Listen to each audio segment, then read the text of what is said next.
From the night team, 1 week ago tonight, 12 News was first to tell you about a scam where crooks were stealing car VIN numbers in order to get those cars registered in their name.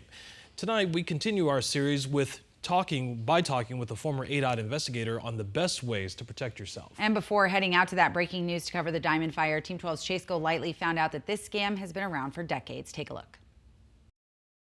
When Hillary Huntley's parents went to the MVD to get their car's title transferred after selling it, they learned they actually owed money. There's a $12,000 lien. A lien they never knew about. He was shocked and he was very upset. That's because someone cloned their car's VIN number, created these fraudulent documents, and put the vehicle in the crook's name. That person then took it to a title loan shop to put a lien on a car that wasn't theirs and got $4,000. It doesn't take long. Lun Lee is a former ADOT investigator who specialized in these types of scams. He says people usually don't find out until it's too late. They're upset because now they have a car they can't sell. We asked him to look at the suspected fraudulent documents from Huntley's case. When he saw the notary stamp that was used, Yeah, I'm sure this is a fake stamp. we aren't showing the suspect's name because he hasn't been charged. Lee also says there's a real possibility the ID and information is all made up. It's fake or stolen. How this scheme usually starts is when people sell their cars and meet up with the potential buyer. They would show up with another person to look at this car.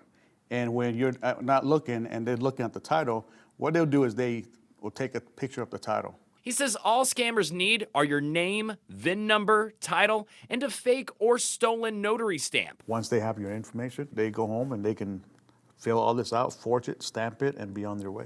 They also need a similar car to the one you're selling. Sometimes the car they use is a stolen car. As for actually cloning the VIN number, They use a label maker, and they would put the VIN on there, and they would just put it over the original VIN. then they take it to a title loan company to get the money, and that's it. Out they go, and they never pay, and it goes defaulted. Lee says the suspect can do this over and over with the same car. As for finding the suspect, Very rare that we find out who the perpetrator is.